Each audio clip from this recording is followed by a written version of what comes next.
So good for you if you got your project done and turned in. That's wonderful. The due date was never changed to next Sunday, like I said I was going to do.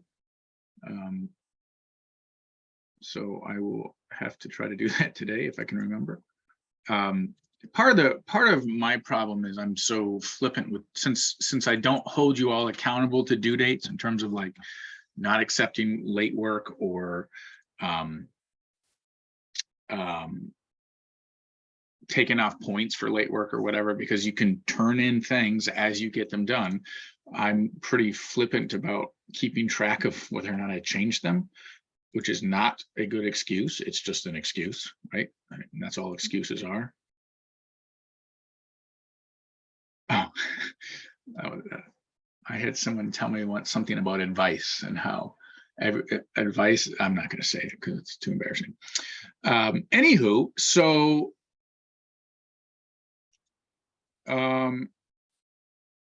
yeah, Canvas is weird. I should go in there and see if what you all have turned in comes through like you're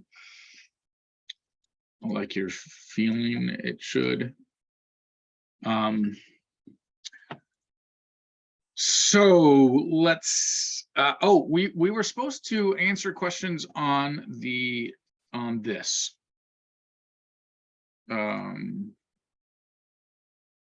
Not this. Not any of these things. That's for statistics.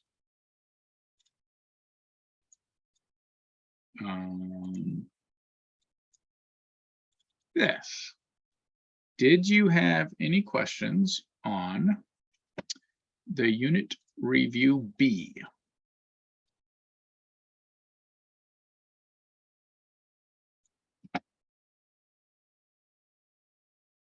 Unit 1 review B.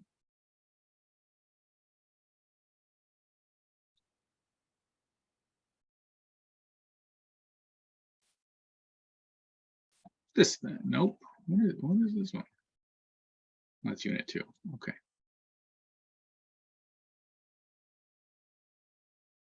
There we go.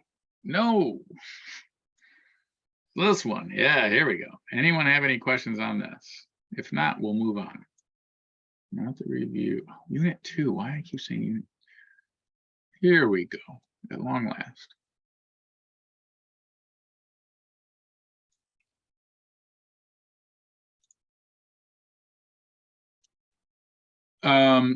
According to the due dates, yes, that was due on Sunday, but I had said in the videos that I would change the unit 1 review B due date to next Sunday, I believe. I think I said that.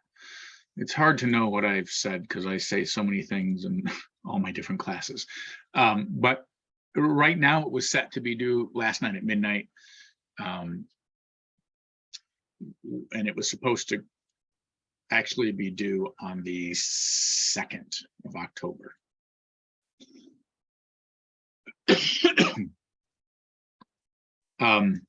So should I take your silence on this, that either you've completed it and have no questions, or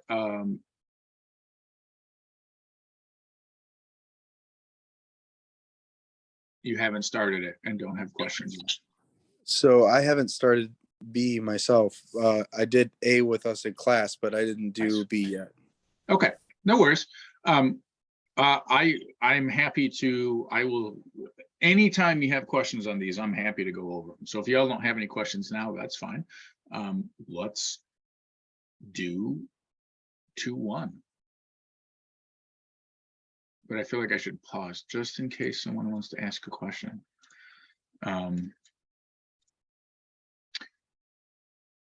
Help me remember, I feel like we spent the entire class period and got out a little early and we didn't start 2-1. We just talked about the chapter 2, like the overview of chapter 2.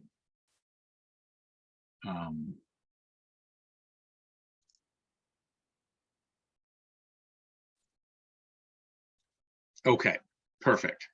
So let's do 2-1. PDF.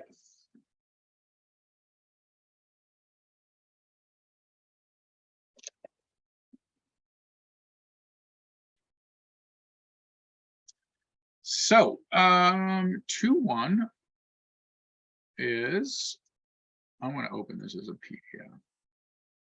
There we go. 2-1, we're looking at, that's 1-1. What's going on here? We are looking at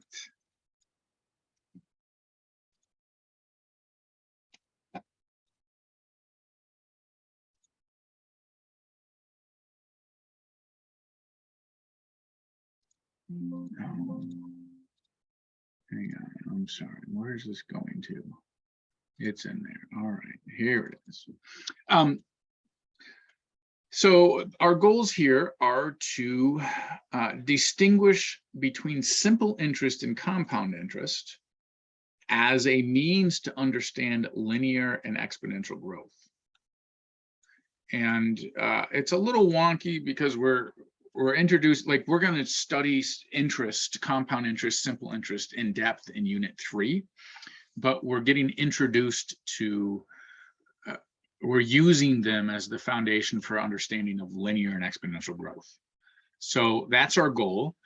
The other thing we're wanting you to make a connection with here is that an exponent is repeated multiplication. So that's the main thing we're doing here. So I guess let's dive in. I am recording. Okay. Everyone know what page we're on in your textbook? Because I certainly don't. I guess I should probably. I think it's 123. Perfect. Thank you. So we're on page 123 of your textbook.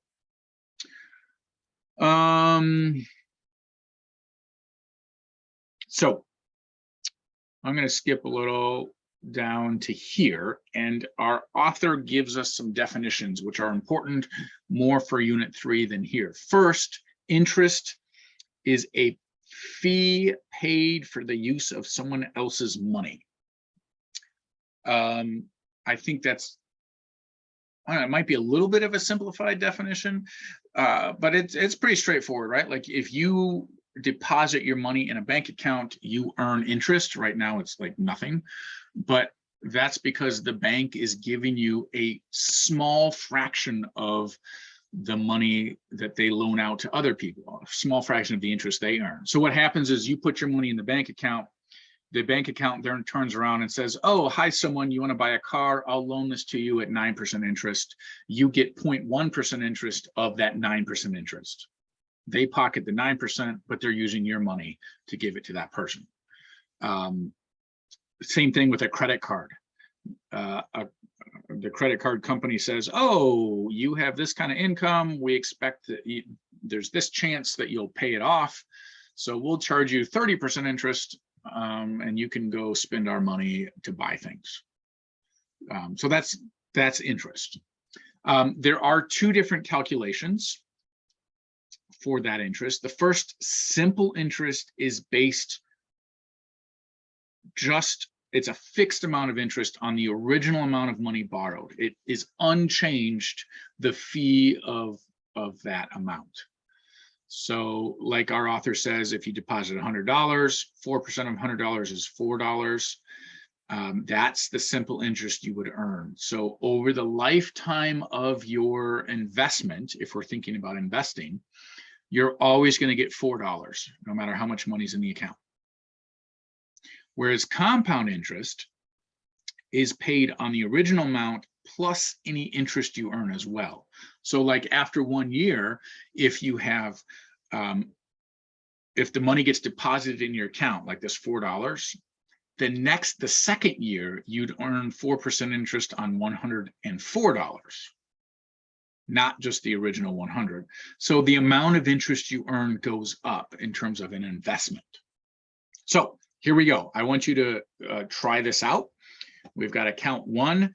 It's $1,000 that pays simple interest at 5%. And the second account is 5% interest that pays, it's compound interest, the amount after each year. So I want to see if you can fill these out. Notice the first one is account 1. That's the simple interest. The second one is account 2, and that's the compound interest. I'll help you with the first year remember how to calculate interest or calculate a percent of. Convert that percent to a decimal like we did in unit 1, and you multiply. So let's see, this is going to be $50. So 5% interest on $1,000 means you would get $50 at the end of the first year, and you'd have $1,050 in your account balance as the balance. You fill in the rest. I'm going to give you 5 minutes to do this, and then we'll talk about what you have. Set a timer for 5 minutes.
How are we doing? Anyone stuck?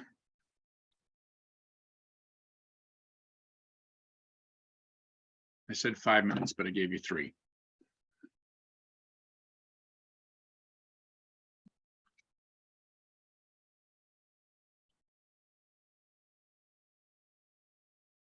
Did you put 50 here? Awesome, awesome. And 50 here. And then 1,100. And then 1,150. Is that what you all had for the simple interest? This is a fixed amount.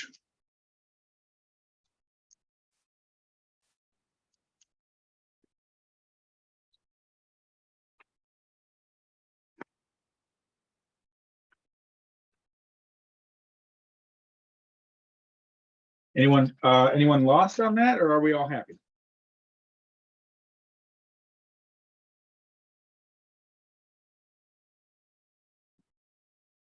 Okay, good. So the second one is the tricky one, because in the first year, we earn the same amount, right? You earned your $50 and then your account balance is 1,050. But then we have to take 1,050 and calculate 5% of that because our balance is growing. Nice. So we get an extra $2.50. Notice that extra $2.50 there, more than the simple interest, is just 5% of the $50. That's $2.50. So we get added in a little bit extra. So $52.50 here, and then that means our new account balance is the sum of these two, which is, oh, nice, you're giving me all the rest of them, $1,152.50. So then the next year we do the same thing, $1,152.50, and we earn 5% of that, and that's the what, $55.13 approximately. Notice we now earn an extra $5.13. That 13 cents, what is it, the 13? That's the extra, that's the 5% of 0.205, I believe. So 55.13, and our new account balance is, yeah, good. That makes sense because it's money. Dog.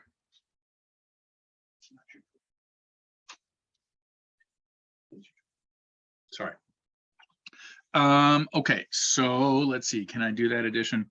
1207.63. Does that seem right?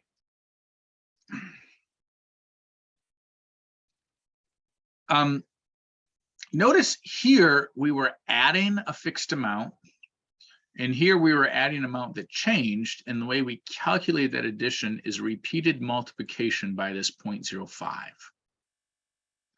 So here our author attempts to make this simple. Now, I don't know if this is helpful or not. So it says to find the simple interest on an amount of money, you multiply the original amount by the interest rate as a decimal and the amount of time. The units of time, often years, should match the units on the interest rate. So it's a percent per year, then we should multiply by the number of years that we're working with. In other words, this was 3 years that happened here, right? So we would take our $50 multiplied by 3, and we get the amount to add to the original 1,000. This is the original. 3 times 50 is 150. That's what he's attempting to say there. So if I was to write it out, we'd take 1,000. Come on now. Okay, my numbers are not the same as what you've got. Talk to me. Up. For the second year, would it not be $1,102.50? Because you've got 52 wrote down. Yeah, because like I don't know how to add. It's cool. It's cool. I was like, Thank you. Our numbers aren't matching, and I was like, I'm pretty sure I did it right, but yeah, you did. all right. I don't know what I did. Yeah, because I was giving myself like an extra $50. And that's amazing. Okay, good. So thank you for calling me on that. So then the next one is 1,157.63. There we go. Yep. Get rid of this mess. Perfect. Good. Good. Yes, much better. Much better. Okay, so back here, he was, if we're trying to do the third year, we're doing this times this, and we get 1,150. Now the exponential one that I obviously just screwed up, here's what he says. If we're gonna find the compound interest, you first calculate the simple interest for the first year, you add it to the original amount to get the new balance, and then you keep doing that. Compute the interest as a percent of the new balance rather than the original amount, and add, compute, add, compute, add, compute, add. So for here, we have to know the previous year's balances to get the next year's balances, which is super annoying because look what we're asked to do now. Go up to 5 years. Well, we already know this one, 1,100. This is simple interest, 1,150. So for 4 years, we would do 50 times 4. That's 200. So we'd have 1,200 on our account balance. For 5 years, we'd do 50 times 5, or add 50 to this, and we get 1,250. Over here, let's just add in the ones we already know. The correct ones, $1,102.50. And then the next one was $1,157.63. So now to calculate the next two, we have to do the 1,157.63 and then multiply times 0.05 to get the new amount of interest we're going to add back to that. How about I just use this little calculator?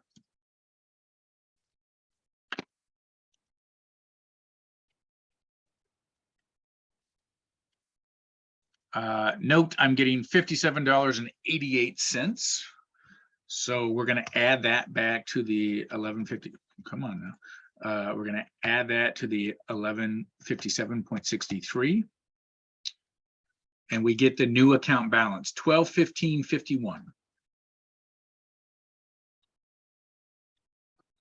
So look at how much extra we've earned between those two. That's an extra $15 and 51 cents over the simple interest rate. That seems super nice, right? Like we all want to earn more money than not earning money. Let me write down this 57.88. So then again, to get the fifth year, we need 1215.51 times 0.05. What do we get? 6078. Add that back in.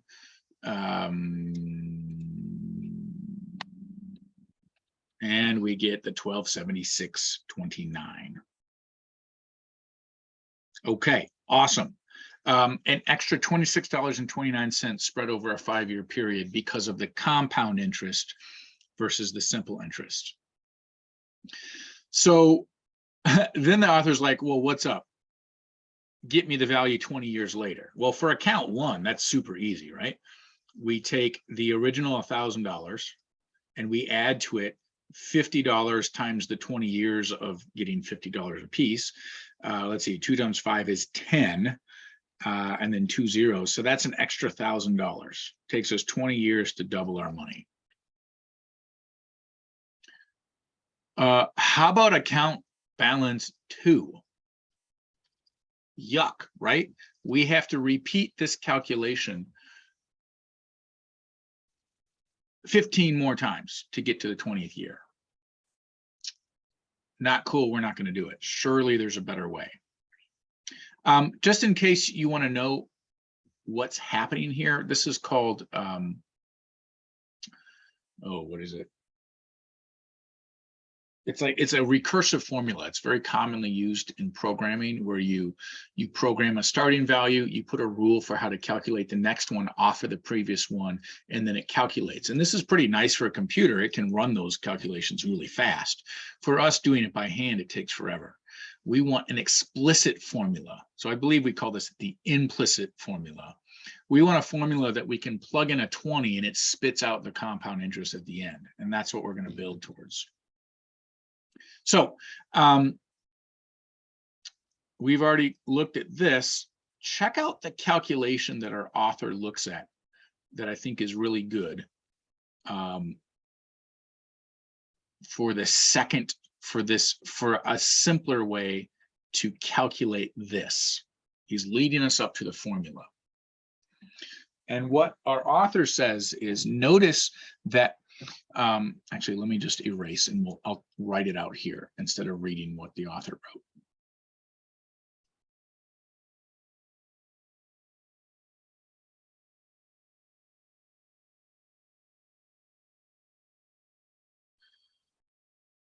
So what we did here is we took the $1,000, the initial amount, and we added to it 1,000 times 0.05. And the author says, check out factoring, which probably many of you have forgotten. Does anyone remember factoring from like high school, where you had like 3x squared plus x, and your teacher was like, look, there's an x in common between each. Let's divide that out. And what we divide out, we also have to multiply by, and we get this. Y'all remember that? Does that look familiar? Oh yeah, you love those days, right? And then they were like, oh, let's get to the crazy factoring. Let's do something like this, except it's got to be a minus in order for it to be factorable. And then this was called a trinomial, and you had to factor it into a product of two binomials. So you had to do something like this, and there was all kinds of stuff you had to do. Well, let's not bring back those nightmares because we're not going to do that here. What we are going to do is look at, hey, this is the same kind of thing as this. We could factor out that 1,000, just like we factored out this x here. So we could divide by 1,000, divide by 1,000, and we get something that we've already talked about. This is 1,000 times 1 plus 0.05. How do y'all feel about that?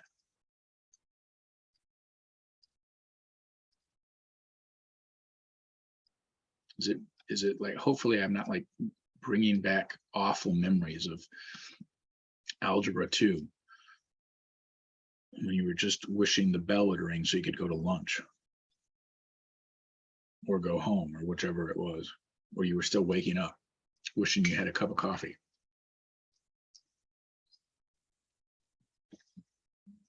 So by the way, 1 plus 0.05 is the same thing as 1,000 times 1.05.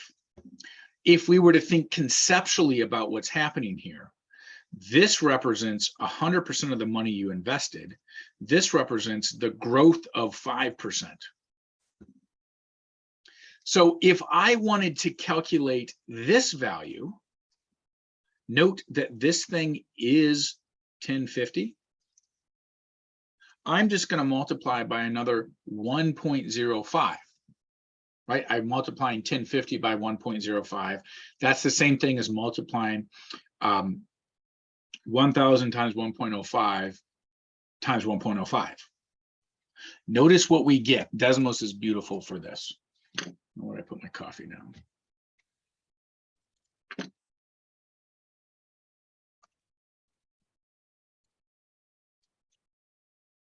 So we did 1,000 times 1.05. There's your 1050. And then we did 1050 times 1.05. There's that 1102.50. But we could do 1050 times, we could do 1,000 times 1.05 times 1.05. If I could type it right. And we get that 1150. If we wanted to get the third value, the 1157.63, we would multiply it by a third 1.05. And if we wanted to get the fourth value, multiply it by a fourth 1.05. How many times would we multiply the original $1,000 times 1.05 to get 20 years later?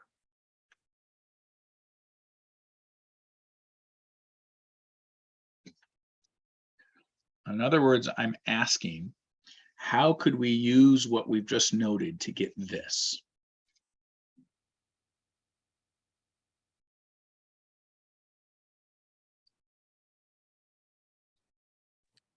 Would you raise what you have in parentheses by 20? Nailed it. Okay. So you're going the next step, Mike. That's awesome. Repeated multiplication is the same thing as a number raised to a power. So let me demonstrate that. So up here we have 1, 2, 3, 4 of these 1.05s. We have 1,000 times 1.05 4 times. So in Desmos, the way we get an exponent, there's this little AB button. Notice it pops it up as a little exponent. We could put that to the fourth. That is the exact same thing. Another option, you can do Shift 6, that little caret button looks kind of like this. That gives you an exponent. So if we wanted to solve that 20-year problem, we would just do times 1.05 raised to the 20th power, and this would be the account balance, $2,653.30. That's an extra $653. Now, if we divided that evenly over the 20 years, you were earning $32 a year on average. Yeah, that's not going to pay any bills, but whatever, you got to sit on the couch and do nothing while you earn that money just by leaving it in the account. Although there is 0 savings accounts right now that'll earn you 5% interest. Okay, how are we doing?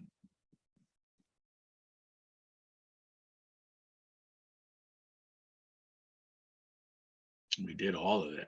So let's get here, the difference between linear and exponential growth.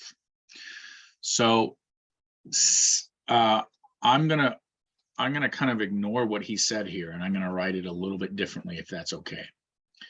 Linear growth means you're adding a constant each time step.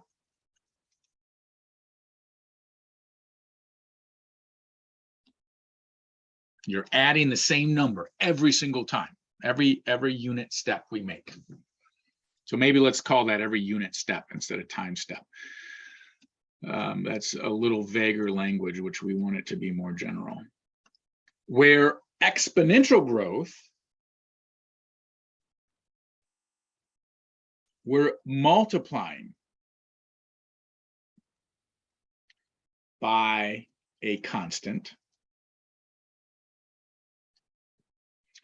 each unit step, whatever that unit may be. Typically, we think about time.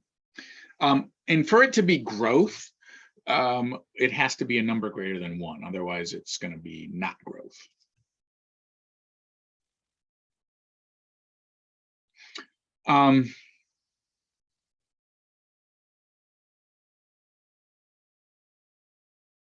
We actually did all of this already. So what I would like to do is open up the 2-1 worksheet.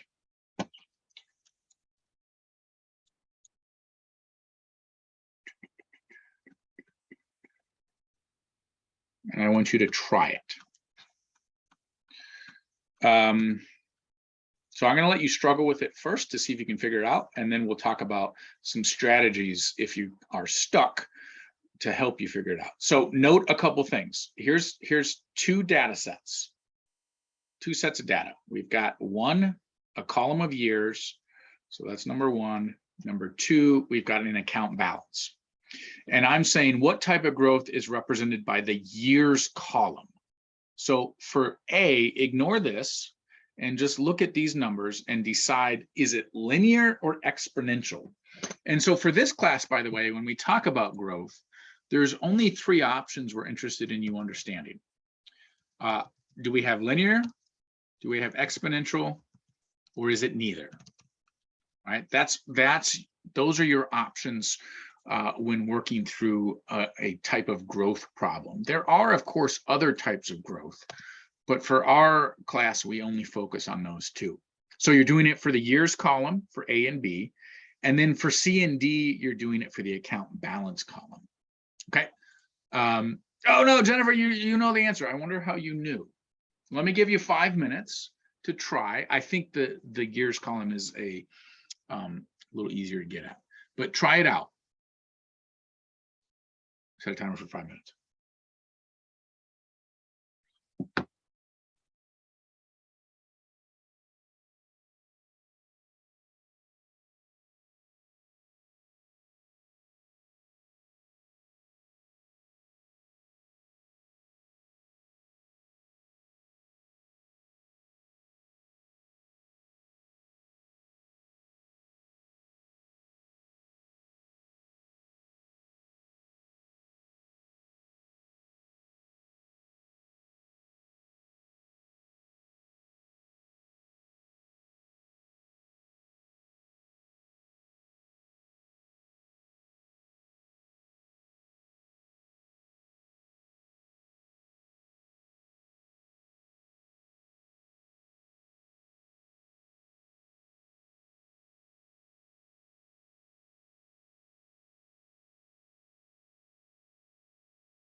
How are we doing?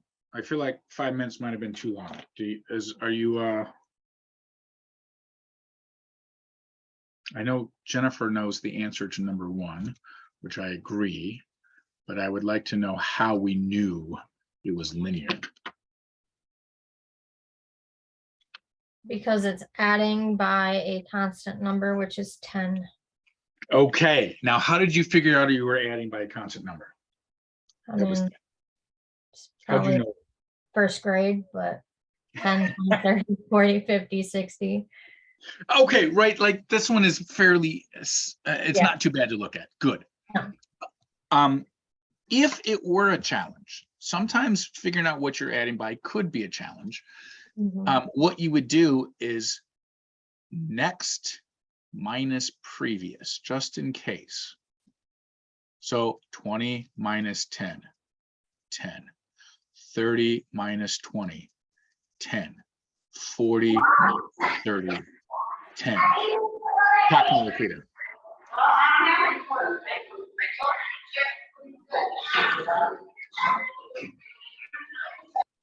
I don't know why I'm saying we. Adding, oh, there's the timer.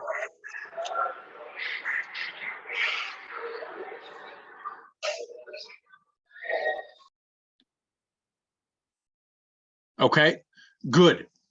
So generally speaking, if you can't see the pattern, and it's totally fine if you didn't see that pattern, don't feel bad. You would just do next minus previous. So what are the next values? Well, you just start at the 60 and you add the 10 to it, right? So that'd be 70, 80, 90, done. Awesome. Okay.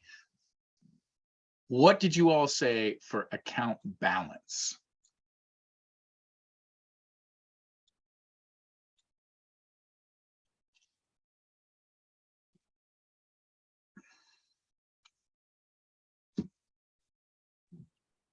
I said exponential.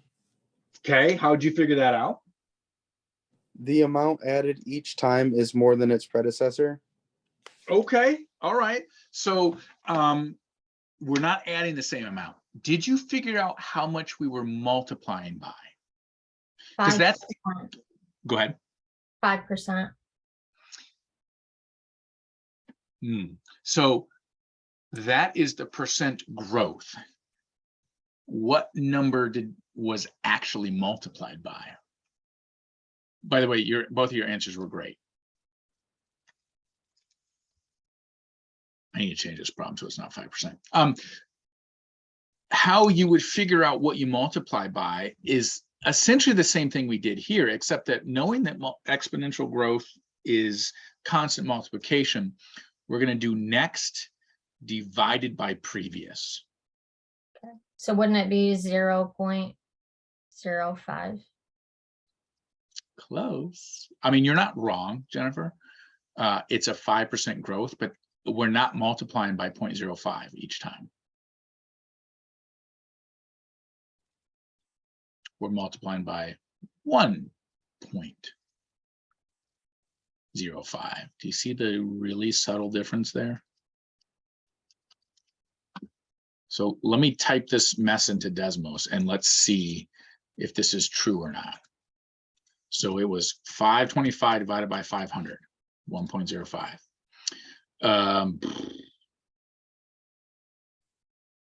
What was the next one? Why am I not remembering it? 551.25 divided by 525.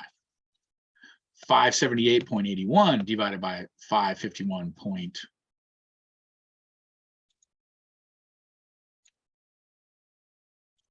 No, it's right there, 25, which rounds to 1.05.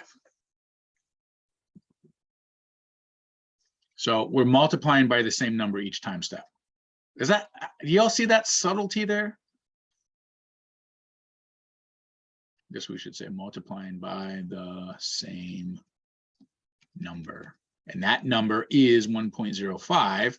So if we want to find the next three, you of course could do, Jennifer, is maybe what you did do, 5% of this added back.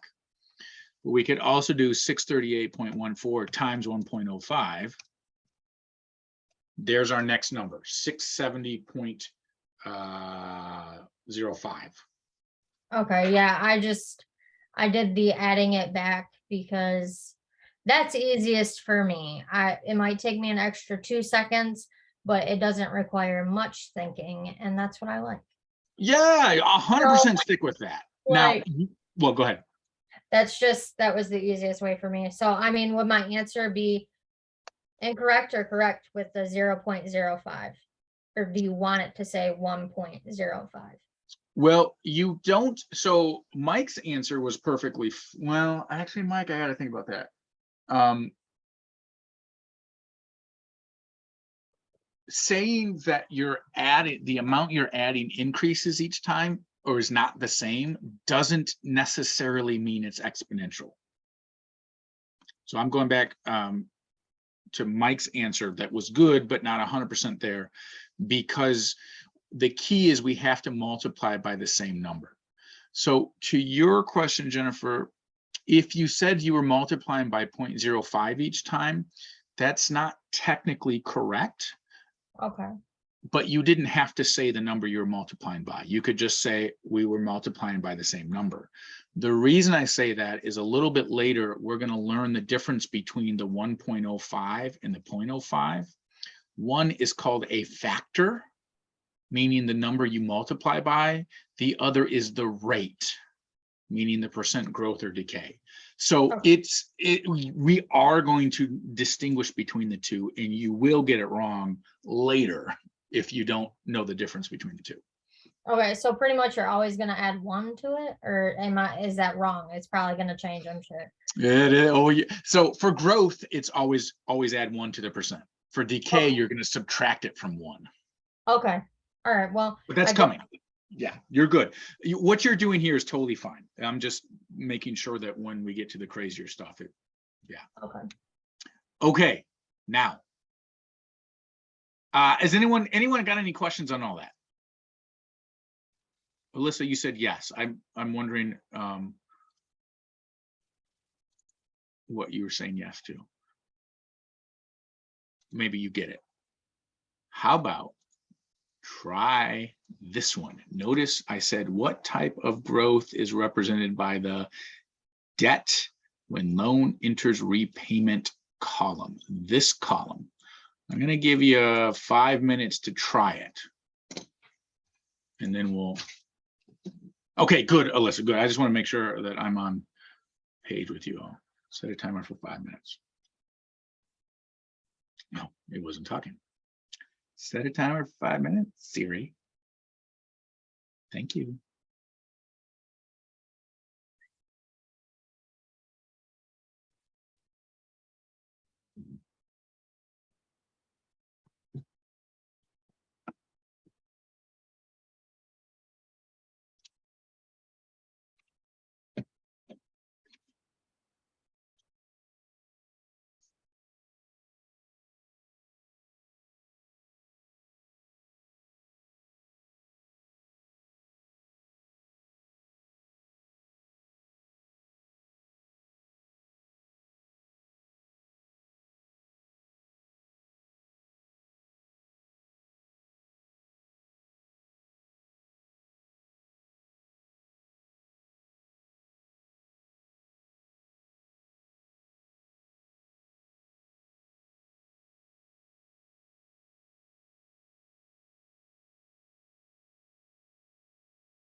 How we doing? Anyone stuck?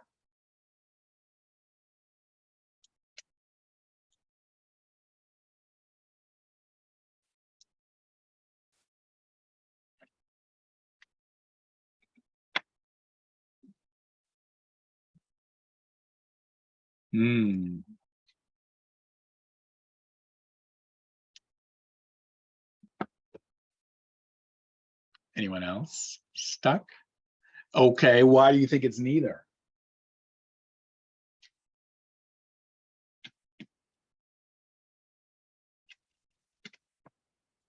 I think it's neither because you are not adding like the same amount to each number and you're not multiplying by the same amount either.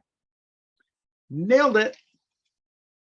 Yeah, this problem is always frustrating for students. Oops, because they're like, come on, it's got to be one of these two. How can it not be one of them? And of course, this used to be the first problem on the page and everyone hated it. But yeah, it's not constant addition because first we add 5,000, right? And then we add 15,000. So this was plus 5,000 from here to here, and then plus 15,000. So right there, we know it's not linear. Not linear, not adding a constant. Then we look at exponential and we're like, okay, 10,000 divided by 5,000 is 2. That's a doubling, right? But then what's 25,000 divided by 10,000? What? That's 2.5. So now we know it's not exponential because we're not multiplying by the same amount. Why can't I write? Spell and talk and write. Expo for exposure, exponential. Not multiplying by a constant, or not multiplying by the same number. Therefore, we had 3 options. We eliminated 2 of them. The correct answer here is it's neither, and that is the explanation that we have there. How do you know the type of growth? It's neither, because of this. So both of these questions, there's no answer to them. Not answerable, not answerable, because we have identified that it's neither linear or exponential. We don't know the pattern. Now, maybe we could go take an algebra class and learn some more possible patterns, and we might be able to identify a pattern happening here. But based on what we know, we can't. So we're done. I had to put these 2 questions in here, otherwise you would know it was neither, right? I had to keep it the same way as I did up here. How does that sit with you all?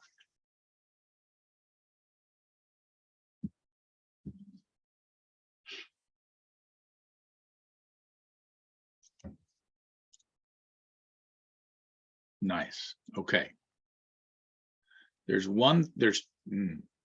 guess there's 3 things you learned today in this section. Number 1, you learned that a linear growth model, you add the same number each time, and simple interest is a nice example of linear growth. The second thing you learned is that for exponential growth, you multiply by the same number each time, each unit step. And you learned that a good example of exponential growth is compound interest.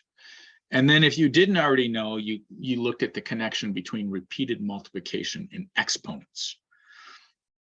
What we're headed towards is writing out equations of linear models and exponential models. That's where we're headed.